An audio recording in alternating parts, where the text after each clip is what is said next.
Well, good afternoon, everybody. Thanks for joining me here today to kick off the fall 2020 sitting of the Alberta Legislature.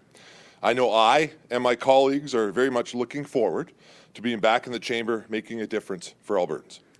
We've got a great variety of legislation prepared for this sitting, all aimed at speeding up the province's economic recovery and making life better for Albertans. It's been said so many times, but we know times are tough for folks right now. The commodity slump, the oil price wars, and the COVID-19 pandemic have hit our province hard. Albertans are resilient. We are community-minded. We don't wait for government to get the job done. We roll up our sleeves and get to work. Albertans have come together to save lives by flattening the curve, and now we must do the same thing for livelihoods. We must focus on growing and helping our economy recover. The fall sitting will focus on legislation that does just that, from setting the stage for geothermal development in the province to accelerating job creation through new innovations and through the new innovation and employment incentive. Our number one goal is getting Albertans back to work when they need it most. There are a few other interesting bills on the docket as well, including another red tape reduction bill and legislation designed to reduce labour mobility barriers in certain industries. We're also going to be reducing red tape for forestry companies.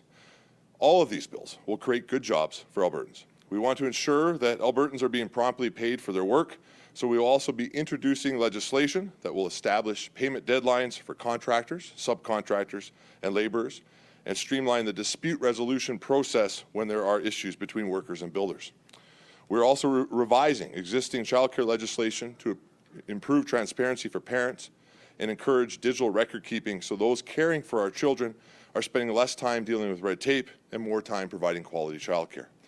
In keeping with our overall commitment to red tape reduction, we will also be tabling the Justice Statutes Amendment Act 2020, which will provide Albertans with quicker access to justice services and allow for quicker asset forfeiture for the purpose of victim restitution and compensation. From a housekeeping perspective, there are a few additional procedural items worth mentioning. I'll be moving a motion on a special economic recovery debate tomorrow so that the opposition can ask cabinet members and the Premier questions on that subject. We'll also be allowing members to speak and vote from any chair in order to facilitate physical distancing, as well as temporarily reducing quorum so we don't have too many MLAs and Assembly staff in the chamber at once. I'll leave it to my cabinet colleagues to comment on the specifics of their legislation as it is tabled, but I want to take a moment to express my thanks to them and to our staff and government employees for the fact that we have fulfilled nearly 75% of our platform commitments in only 18 months. We've often said that government needs to move at the speed of business, and Alberta's government is doing just that. But there's more work to be done by diversifying our economy and attracting investment with Canada's most competitive tax environment. We're putting Alberta, on a path to generations of growth. And with that, I'll be happy to take questions.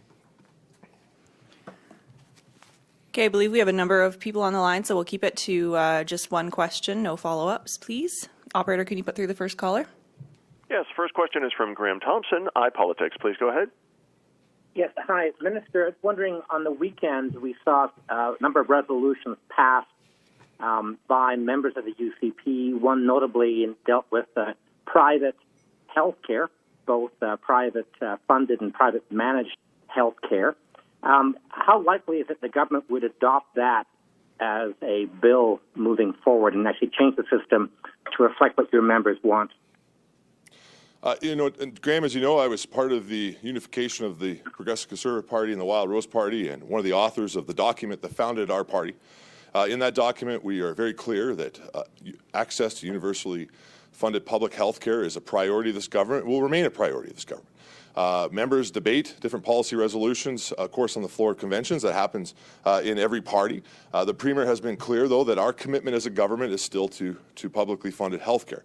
With that said, you see the difference between us and the NDP opposition on this issue, who continue to want to spend time making up accusations against the government when it comes to healthcare, and trying to imply that commitment is not true, though time and time again this government reiterates that commitment. We will continue, though, to focus on the fact that access to a waiting list is not access to health care. Minister Shandro and his team have continued to provide innovative ways to be able to make sure the constituents that I have who are waiting for things like knee surgeries and hip surgeries, are waiting in pain on waiting lists for well over a year or longer sometimes, will be able to get access to publicly funded health care, but to be able to get access to it in an efficient way, including using chartered surgeries and those type of things. Excellent. Operator, can we put through the next caller, please? Yes, Michelle Belfontaine, CBC. Oh, hi, Minister. Is there going to be any legislation this fall that deals with possible salary freezes for public servants? We have our intention will be to do about 20 pieces of legislation. I can't get into all of them today. When it comes to the process for any negotiations with unions or salaries along those lines, I'll refer you to Minister Tave's office as the lead minister on those issues. He'll have more to say about that. I have nothing new that I can provide you on that today. Excellent. Operator, can we put through the next caller, please? Catherine Grekowski, Alberta Today. Good afternoon. So of these 20 pieces of legislation, how much of this is drawn from the platform and how much of this is in response to COVID, both health and economically? There's a variety. I mean, we continue, as I always said that we would, through COVID, to continue to implement our platform. Because one of the issues that we're seeing is a need for economic recovery, and there's many things within our platform that help Albertans be able to get the economy back on track. So we'll continue moving forward with that. You'll also see some stuff that has come up as a result of COVID, though I can say that this legislation will be less focused on health legislation and more focused on the economic side of it. And I think that's probably because we've seen most of the work that needed to be done around emergency management and different issues done in the previous sessions when it came to COVID. Excellent. Operator, can we put through the next caller, please? Yes, we have a follow-up from Michelle Belfontaine, CBC. Hi, Minister. Another question. Is there going to be any legislation dealing with recall, MLA recall? Because I know it is currently being examined by an MLA committee. So recall legislation will come to the House at some point. Our party committed to that in the last election. We remain committed to that. We believe that it's something that needs to pass, that it's essential that it be done sooner than later. We were disappointed to see it voted down the 2 times that we attempted to have it passed in opposition. With that said, we want to make sure we get it right, so we have a standing committee of all parties that are doing the work to figure out thresholds and ultimately provide recommendations to the Chamber on what that legislation should look like. That committee is due to report sometime in the middle of this session, and I don't think we're going to have quite enough time to be able to get that bill through prior to Christmas, and so I think you can anticipate to see that sometime in the winter sitting.